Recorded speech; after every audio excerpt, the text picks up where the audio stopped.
বলছেন চাই এই মুহূর্তে আমাদের কি চাই যদি বলা হয় ইন্ডিয়া বা ওয়েস্ট বেঙ্গলের ক্ষেত্রে কি চাই, বলছেন ওয়েস্টার্ন সায়েন্সের সঙ্গে মানে পাশ্চাত্যের বিজ্ঞানের সঙ্গে বেদান্ত। কেন না ধর্ম আমাদের কি শেখাবে? মূল্যবোধ শেখাবে, চরিত্রবান হতে শেখাবে। আর পাশ্চাত্যের বিজ্ঞান আমাদের কি করবে? বিজ্ঞান মনস্ক শিক্ষিত করবে। দুটোর সমন্বয় যদি হয় তাহলে আমরা আদর্শ মানুষ হবে, আমরা আদর্শ মানুষ হব এবং আদর্শ সোসাইটি তৈরি করতে পারবো। দুটো তার সঙ্গে কি বলছেন? মূল মন্ত্র মানে জপ করার মন্ত্র বলছেন না স্বামীজি? মূল মন্ত্র ব্রহ্মচর্য। ব্রহ্মচর্য মানে পোশাক পরে নেওয়া নয়। চর্য মানে আচরণ। ব্রহ্মকে জানতে জানতে যে আচরণ, ব্রহ্মচর্য ইজিক্যাল টু সংযম।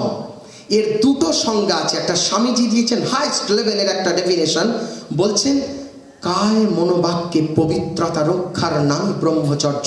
শরীর, মন আর বাক্যে সংযম, যে যত সংযমী সে তত ব্রহ্মচারী। সুতরাং কে বলবে আমি ব্রহ্মচারী নই? সবাই ব্রহ্মচারী আমরা। কেন? আমরা তো সংযমী।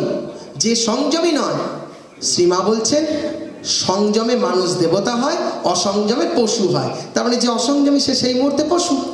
তাহলে সংযম ধরে রাখার নামই ব্রহ্মচর্য, তাই না? তাহলে ব্রহ্মচর্য আর কি বলছেন? শ্রদ্ধা। আমাদের শ্রদ্ধার তফাৎ। মাস্টারমশাইরা যেতেন, আগে আমরা নেমে পড়তাম, এখন মন বলছে না নামলেও হবে।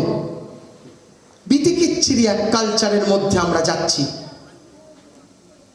আমি যেখানেই যাই জিজ্ঞেস করি মা বাবাকে প্রণাম করেছো? কেউ তোলে হাত, কেউ তোলে না। বলে আসি যে অন্তত মা বাবাকে প্রণাম করো। মা বাবাকে প্রণাম করা আমাদের মহারাজ শেখাতেন। জুতো ঠিক জায়গায় রাখা, মা বাবাকে প্রণাম করা, যদি মূল্যবোধ সত্যকে ধরে থাকা।